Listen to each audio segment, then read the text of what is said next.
Hi, and welcome to Gizmochina. I'm Kieran. It's been a while since ZTE launched its flagship phone, the AXON 30 Ultra. I'm sure you guys are just as curious as us to see how good the high-end phone from ZTE really is. With that in mind, let's take a look at how it performs. When I first saw this phone, I really liked it. It has a square appearance with the top and bottom cut flat, and the camera module is rectangular but has some details. With the dark gray frosted glass, the whole shape is very calm and elegant. This shape reminds me of the Samsung Note series, but considering that Samsung may not launch a new Note model this year, the AXON 30 Ultra may be one of the most square phones you can buy this year. The camera is color-coded and reflects colorful shades when exposed to light. The 188-gram weight makes it one of the lightest flagship phones from any brand this year. Honestly, I really like the look and the lightweight feel of the device. But it is not without drawbacks. The bezel is quite prominent and it can be a bit uncomfortable to hold for long periods of time. Other than that, I'm very happy with the design. AXON 30 Ultra features a 144Hz refresh rate, FHD+, 10-bit color depth support screen. The hole punch is in the middle of the screen. Although the screen has no screen protector, the oleophobic layer of the screen is sufficient, so it is very smooth to operate. The upper and lower bezel is almost equal in width, but it is not on the same plane as the screen, so it cuts your hand when sliding. Although the supplier of the screen is not Samsung, it still uses diamond-like pixels. The fingerprint recognition area is situated a bit higher than usual, and it is more comfortable when unlocking. In short, AXON 30 Ultra screen is average for a flagship, not particularly outstanding to wow people, but it has no obvious shortcomings for users to complain about. Since it is called the Ultra, the phone naturally features top-end hardware like the Snapdragon 888, UFS 3.1, and LPDDR5. In Antutu benchmark, the phone scored 790,011, while in 3D Mark it scores 5,857. The Geekbench 5 scores were 1,125 for single core and 3,575 for multi-core. The benchmark scores are the usual level for flagship phones. Next, let's take a look at the gaming performance. The frame rate curve of PUBG is very smooth, which means that the most basic cooling measures are implemented without any problems. The AXON 30 Ultra uses a 2,880 square millimeter liquid cooling plate, which seems to have made a significant difference in the extreme gaming tests. Genshin Impact's frame rate curve is not as stable as PUBG's, but the average frame rate of 52 FPS and the absence of sudden and significant frame rate drops makes for a good gaming experience. Bright Ridge's gaming performance is also similar to Genshin Impact. Of course, it has the same shortcomings as the other Snapdragon 888 phones. The phone heats up quite a bit. But since ZTE has chosen to unleash full performance, a temperature increase is inevitable. The camera system of AXON 30 Ultra is very interesting. 3 of the 4 lenses are all main camera level lenses. They are 64 megapixel main camera, 64 megapixel portrait lens, 64 megapixel ultra wide lens. The last one is an 8 megapixel 5x telephoto lens. The main camera, even with the AI tuning, is not too gaudy.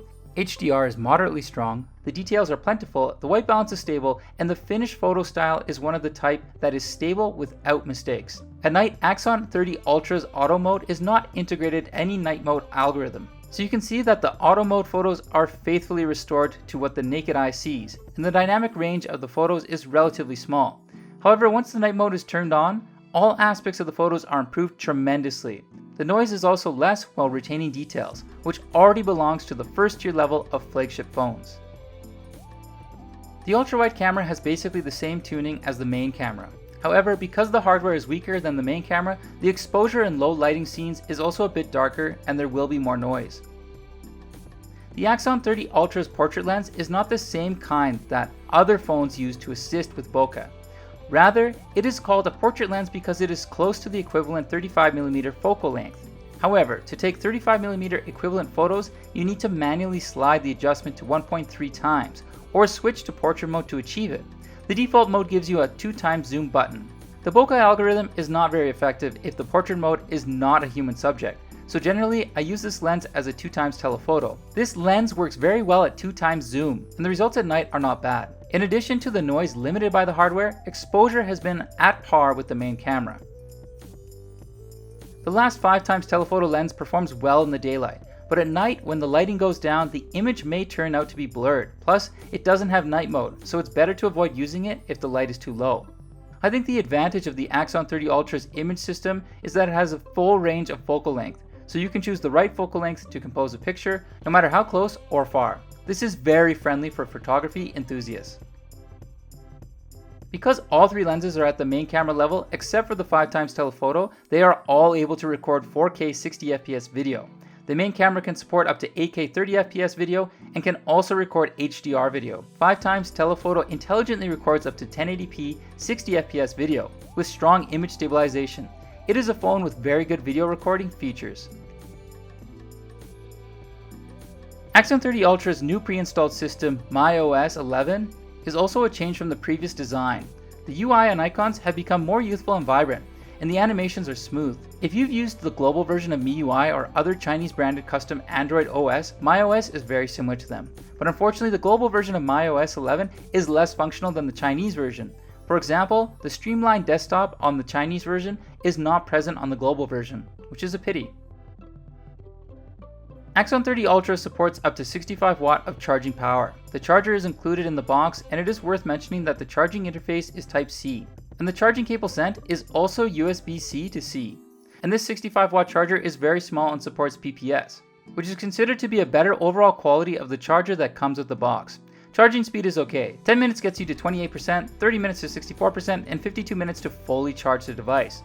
So it looks like the charging tech doesn't use trickle charge. However, it is rather unfortunate that the flagship is not equipped with wireless charging. Although it is only 188 grams, ZTE still stuffed a 4,600 mAh battery. In the real-life battery test, the phone consumed 5% for half an hour of TikTok, 4% for half an hour of online video, 9% for one game of PUBG, 22% and 12% for half an hour of Genshin Impact, and 20 minutes of Bright Ridge respectively. So the battery life is also at a moderate level.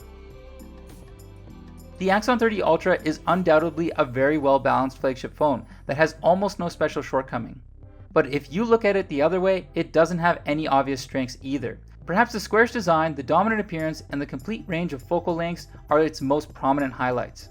But would you buy this phone alone for these two strengths? Let us know in the comments section down below. That's it for today. I'm Kieran from Gizmochina, and we'll see you next time.